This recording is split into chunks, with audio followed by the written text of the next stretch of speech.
여러분, 예수님이 이름 없는 그 산에서 말씀을 전하실 때 사람들이 별 호응적이지 못합니다. 심령이 가난한 자가 복이 있다? 애통하는 자가 위로를 받는다? 사실 가난과 애통이란 단어를 당시 사람들이 별로 좋아하지 않았거든요. 그러다가 우리 예수님, 온유한 자가 복이 있다, 저들이 땅을 기업으로 받는다 라고 말씀하실 땐 그제야 고개를 끄덕이며 호응하는 태도 아니었습니까? 왜냐하면 온유라는 이 단어가 온화하다, 온순하다 아닙니까? 대개 사람들은 온순한 사람들을 좋아하지 않습니까? 그래서 딸 가진 부모들은 이렇게 말하지요. 애야, 온유한 사람 만나서, 착한 사람 만나서 시집가래. 네 거친 사람 만나서 시집가? 이런 사람 없지 않습니까? 온유한 사람 만나서 시집가라. 여러분, 온유한 사람은 부드럽습니다. 쉽게 상처 주지 않고요, 따뜻합니다. 그래서 리더 세울 땐 온유한 사람들을 대개가 선호하지 않습니까? 오늘 본문에서도 예수님이 이렇게 말씀하셨죠. 온유한 자가 복이 있나니 저희가 땅을 기업으로 받을 것이라고. 여러분, 예나 지금이나 사람들은 땅 좋아하지요. 자식들에게 땅 물려주면 그렇게 좋아한다고 하네요. 그런데요, 본문에서 말한 땅은 정관사 더가 붙었습니다. 창세기 1장 1절에서 말한 그 땅과요 같아요. 똑같은 정관사가 붙었습니다.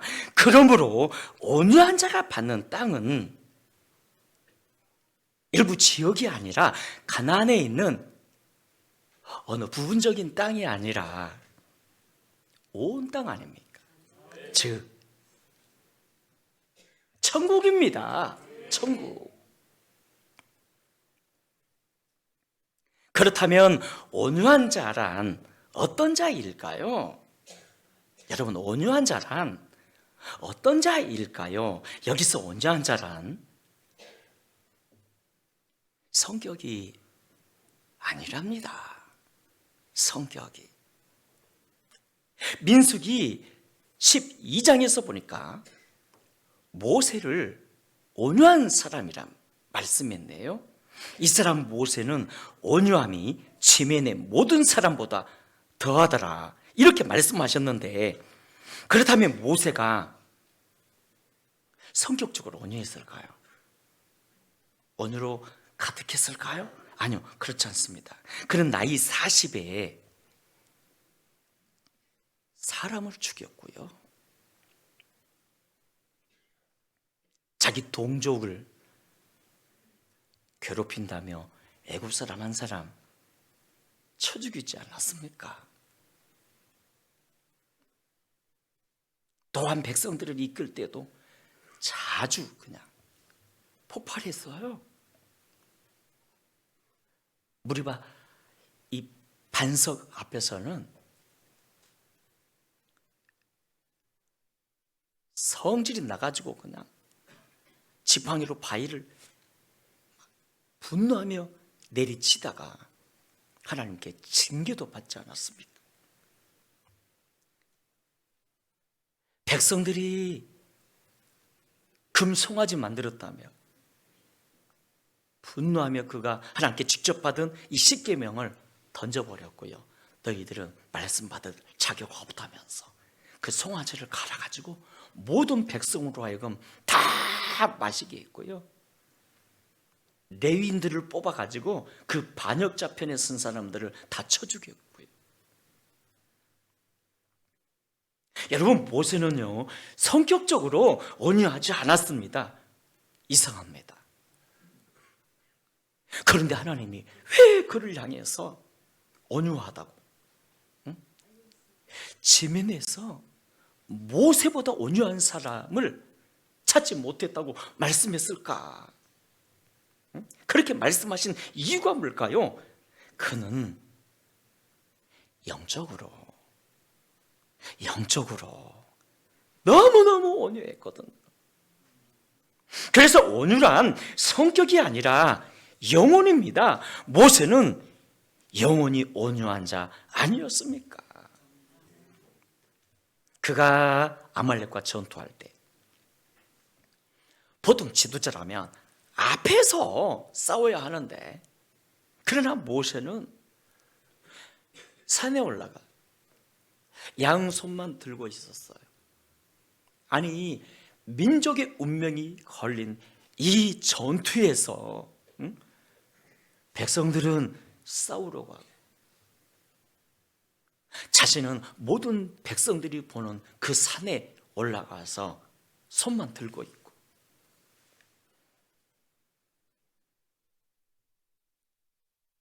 얼마나 비판받을 행동입니까? 비겁하다며. 그걸 그가 알면서도 왜 그랬을까요? 그는 이해가 안 되어도 순종했던 것입니다. 하나님이 시키시니 따라서요 순종했어요. 그게 온유라는 것입니다. 이해가 안 되어도 따르는 거, 순종하는 거, 그게 온유라는 것입니다. 그는 홍해 앞에서도 애굽의 군대가 쫓아올 때 손만 들고 있었어요. 하나님이 시키시니 손만 들고 있었어요. 이해가 안 되어도 따른 것입니다. 여러분, 모세는 성격이 급하고 거칠었지만 영혼이 온유했기에 잘 따랐고요. 하나님께 순종하지 않았습니까? 그래서 온유하다 인정함을 받은 것입니다. 하나님이 그에게 천국 주신 거 아닙니까? 여러분, 예수님도 자신 스스로를 온유하다 말씀하셨죠. 나는 마음이 온유하고 겸손하네. 그렇다면 예수님이 성격적으로 온유하셨을까요? 아니요, 그렇지 않습니다. 욕도 잘하셨고요. 거만한 바리새인에게는 독사의 자식이라, 나쁜 종교 지도자들에게는 회칠한 믿음, 무덤이라고, 또한 성전에서 나쁘게 장수하는 사람들에게는 나쁘게 장사했어요. 나쁘게 장사하는 사람들에게는 상을 엎어버리셨어요. 여러분, 예수님이 상을 엎으셨을 때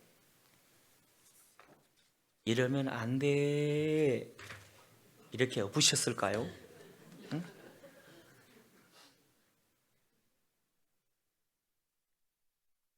이렇게 행하셨어요. 이 강도 같은 놈들아, 죄송합니다.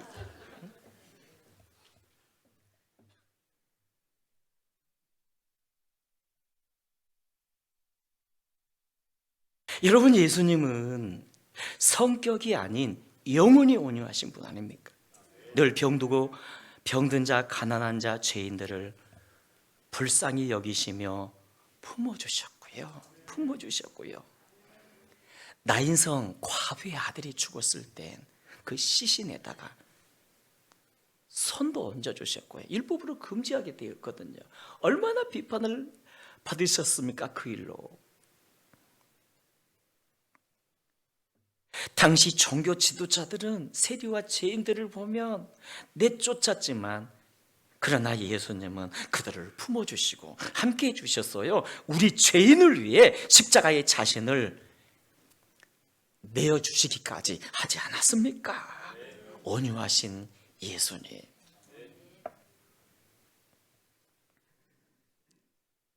여러분, 다윗은 성격이 온유한 자였을까요? 다윗은 보통 나이 차이 많이 나는 형은 동생을 사랑하잖아요.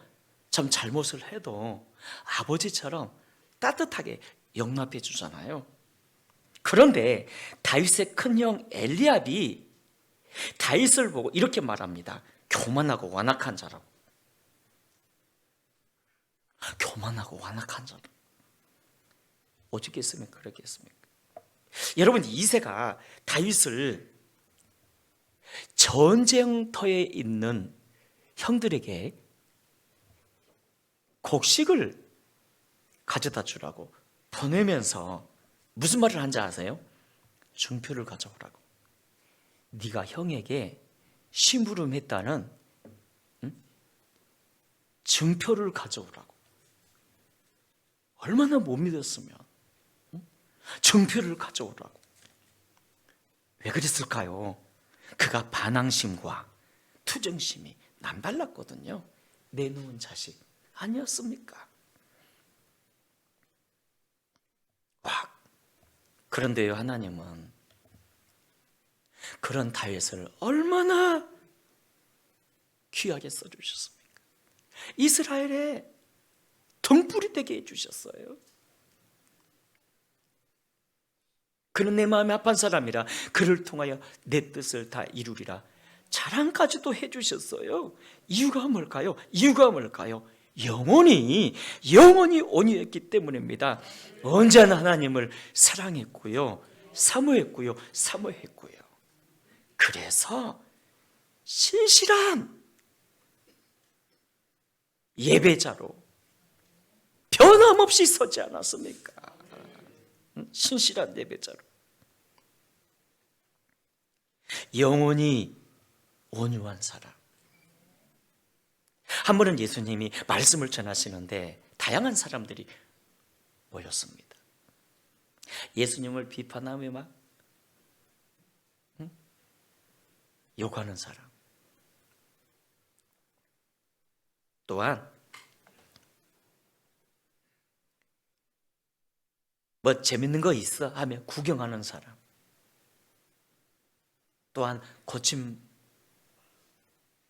받으려는 사람. 그런데 저 한쪽 구석에서 말씀을 사모하며 애타게 그 말씀을 듣던 세리와 죄인들이 있지 않았습니까? 자, 그때 만약 예수님이 온유한 자를 찾으신다면 누가 과연 우리 주님 보실 때 온유한 자였을까요? 누가 과연? 온유한 자에게 땅을 약속하셨는데 그 땅이 바로 천국 아닙니까? 천국. 그렇다면 과연 누가 천국을 상속받을 수 있을까요? 성격이 온유한 자일까요? 성격 때문에 구원받는 건 아니잖아요. 누구에게 하나님이 천국을 주시는 겁니까? 바로 영원히 온유한 자. 성격이 온유한 자라면 엘리야, 엘리사도 구원 못 받았을 겁니다. 응? 모세도 다윗도 구원 못 받았을 겁니다. 기억하십시오. 하나님은 영원히 온유한 자에게 천국을 주세요. 영원히 온유한 자에게. 온유에 대한 좋은 글이 있어서 카피해 봤습니다. 한번 들어봐 주시겠습니까? 온유는 성격이 아니다. 온유는 바로 영혼을 말한다. 하나님은 성격이 온유한 자가 아니라 영원히 온유한 자를 구원하신다. 하나님은 모세가 온 지면에서 가장 온유하다 말씀하셨다. 모세는 성격이 아니라 영원히 온유한 자였다. 그는 120세의 나이에도 기력이 쇠약하지 않았고 눈이 흐리지 않은 건강한 자였다. 그럼에도 하나님은 너의 사명은 여기까지라고 하시면서 가나안에 들어가지 못하게 하신다. 모세는 평생의 꿈인 가나안을 눈앞에 두고 들어가지 못했지만 결코 저항하지 않았다. 이스라엘 백성 누구도 자신의 흔적을 찾지 못하도록 조용히 인생을 마감했다. 모세는 병들어 죽지 않았다. 모세는 전쟁에서 싸우다 죽지 않았다. 모세는 하나님의 말씀한 시간에 하나님의 말씀한 장소에서 순종하며 천국으로 부름을 받았다. 모세의 온유함은 하나님의 말씀이라면 무조건 따르는 믿음이다. 모세는 하나님의 말씀을 그대로 믿었다. 이해 안 되어도 믿었다. 그의 온유함은 곧 하나님의 말씀대로 순종하는 믿음이다. 그렇게 영원히 온유했던 모세는 이 땅에서는 죽었지만 영원한 땅을 상속받았다. 그렇다면 사랑하는 여러분, 온유한 삶은 어떤 삶일까요? 첫째, 순종하는 삶 아닙니까? 순종하는 삶. 예수님은 아버지께 모든 것을 순종하셨어요. 우리 구원을 위해 십자가에 죽기까지 순종하지 않았습니까? 모세 역시도 순종의 사람이었고요. 그는 마지막 죽는 날까지도 순종했어요. 하나님이 가나안 땅에 들여 보내지 않았을 때 얼마나 섭섭했을까요? 그러나 그는 따지지 않았습니다. 이해가 안 되어도 순종했어요. 따랐던 것입니다. 그래서 여러분, 순종이 온유의 삶이네요. 따라합시다. 순종이 온유의 삶입니다. 다윗이 왜 위대한지 아세요? 하나님 오실 때 왜 위대한지 아세요? 모든 상황 속에서 물었잖아요. 하나님께. 하나님, 싸우러 갈까요 말까요? 이거 할까요 말까요? 둘째, 죄인까지도 사랑하시는 하나님 아버지의 마음으로 사는 것이 온유의 삶입니다. 하나님 아버지의 마음으로 사는 것. 여러분, 모세가 왜 온유의 사람인지 아세요? 금송아지 사건으로 하나님이 그들 모두를 죽이려 했을 때 비록 백성에게는 분노하며 주께서 직접 내려주신 그 십계명을 막 내어 던져버리고 우상 그거 금송아지 갈아가지고 다 마시게 하고 자기 편에 서지 않는 사람들을 이 레위인 세워서 다 죽였음에도 불구하고, 그런데요, 참 영적으로는 이 백성들을 얼마나 사랑했는지, 하나님이 진노하셔가지고 백성들을 다 죽이겠다, 니를 통해 다른 큰 민족을 이루겠다 말씀하셨음에도 이렇게 기도했잖아요. 하나님, 안 됩니다. 그러시려면 나를 차라리 당신의 생명록에서 지우세요. 그러니까 나를 죽이세요 정도가 아니에요. 나를 차라리 지옥에 보내세요. 내가 지옥에 간을 하는 있더라도 이 백성들은 살리셔야 합니다. 구원하셔야 합니다. 용서하셔야 합니다. 하나님 아버지의 마음을 가졌어요. 죄인까지도 용서하는 하나님 아버지의 마음을 가졌어요. 여러분, 탕자의 비유에서 그 아버지를 봐보십시오. 나쁜 탕자 아닙니까? 아버지의 그 많은 재산을 먼 나라에 가지고 가서 다 탕진해 버렸어요. 와, 그런데 그럼에도 기다려주신 아버지, 그 아들이 돌아오자 묻지도 않고 따지지도 않고 그 모습 그대로 받아주시네요. 그 모습 그대로 받아주셨어요. 자녀의 관세를 회복시켜주며 그를 위해 잔치까지 열어주신 죄인까지도 사랑해 주시는 하나님 아버지의 마음으로 사는 것이 온유의 삶입니다. 여러분, 결혼한 지 10년이 넘도록 바뀌지 않는 남편의 성격 때문에 상처받은 아내가 있었더랍니다. 결혼 초기 1년 동안 그렇게 싸웠지만 여전히 변화가 없고 10년이 넘어도 여전한 모습 때문에 거의 포기하다시피 살고 있었습니다. 그런데 그러던 중 남편과 아내 모두 예수님을 만난 것입니다. 예수님을.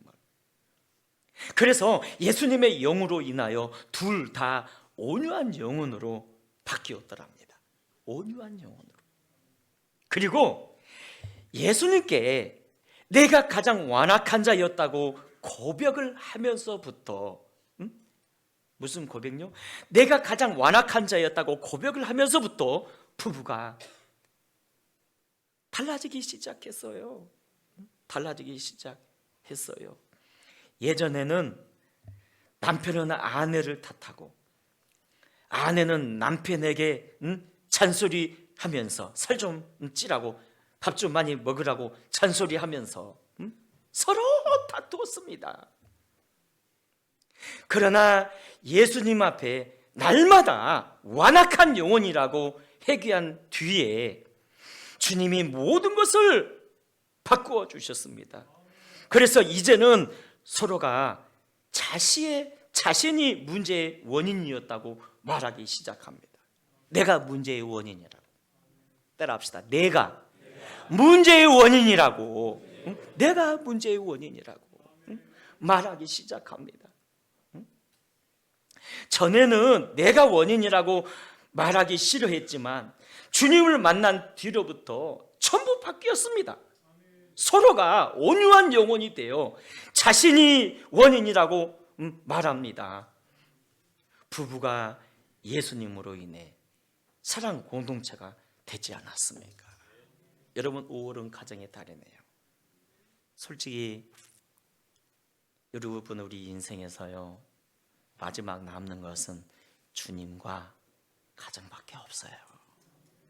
우리가 부자 사이에, 부부 사이에, 형제 사이에 사랑하는 여러분, 행복해야 되지 않겠습니까? 그 행복의 비결을 오늘 주님이 말씀하시는데 뭐라고요? 그게 뭐라고요? 온유한 영혼.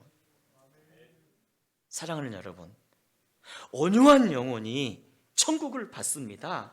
언제나 하나님 아버지의 마음으로 사는 우리 모두가 되시기를 주의 이름으로 축원합니다.